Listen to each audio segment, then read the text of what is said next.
Dari cuplikan video tersebut terdapat teori Bandura, yaitu same behavior, merupakan suatu individu atau lebih merespon suatu situasi yang sama dengan cara yang sama pula. Individu yang terlibat di dalamnya telah belajar secara independen untuk merespon stimulus tertentu dengan cara tertentu, dan perilaku mereka muncul secara simultan saat stimulus muncul di lingkungan. Nah, diperlihatkan di film tersebut di mana saat menonton pertandingan sepak bola, semua orang bersorak dan menepuk tangan saat pertandingan bola berlangsung. Dari cuplikan tersebut terdapat teori Bandura, yaitu match dependent behavior, perilaku yang tergantung pada kesesuaian seorang pengamat yang diperkuat untuk mengulang begitu saja tindakan dari seorang model. Diperlihatkan pada film tersebut, kakek Bayu jatuh sakit membuat Bayu berlari dan respon ini diperkuat dengan adanya sang kakek yang pingsan. Orang-orang di sekitar sana ikut berlari ketika melihat Bayu berlari menuju kakeknya yang jatuh sakit. Kemudian responnya diperkuat dengan teriakan Bayu memanggil kakeknya.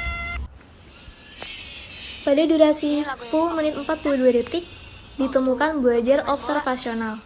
Dalam proses observasional, terdapat proses attentional, yaitu proses yang memperhatikan model yang ditiru.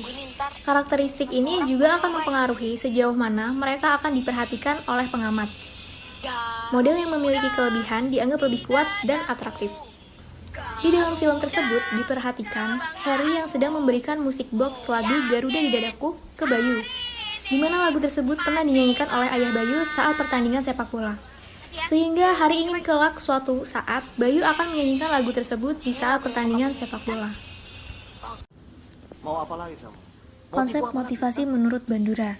Pada cuplikan film di samping ditemukan regulasi diri, self-regulate learning, dan efikasi diri. Pada durasi 1 jam 27 menit diperlihatkan bahwa Bayu mencegat Mas Johan untuk memberitahukan jika ia ingin membuktikan kepada kakeknya bahwa ia bisa membuat perubahan tentang sepak bola Indonesia. Ia ingin membuat kakeknya bangga dengannya. Tetapi Mas Johan meyakinkan kembali bahwa waktu yang dimiliki oleh Bayu hanya sedikit. Kemudian Bayu meyakinkan Mas Johan bahwa ia bisa latihan dengan keras dan bisa lolos ke tim nasional. Konsep motivasi menurut Bandura. Pada cuplikan film di samping ditemukan regulasi diri, self-regulate learning, dan efikasi diri.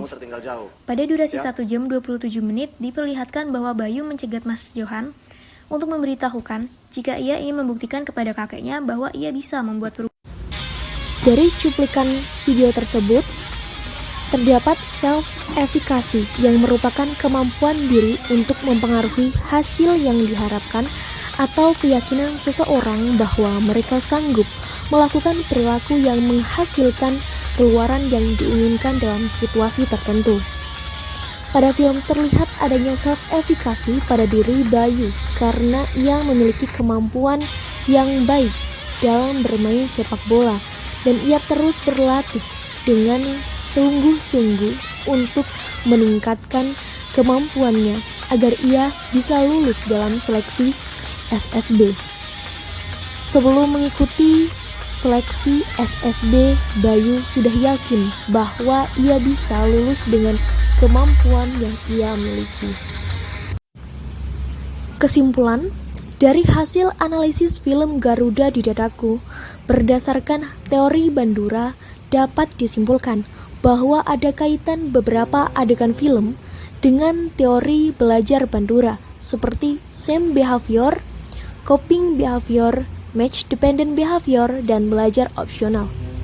Sedangkan dalam beberapa adegan film juga ada kaitan dengan konsep motivasi Bandura, seperti yang kita tahu yakni regulasi diri, self-regulate learning, dan efikasi diri, self-efikasi. Mungkin itu yang dapat kelompok kami sampaikan. Apabila kami banyak salah kata, kami mohon maaf. Kami dari kelompok 6 berterima kasih kepada semuanya. Terima kasih.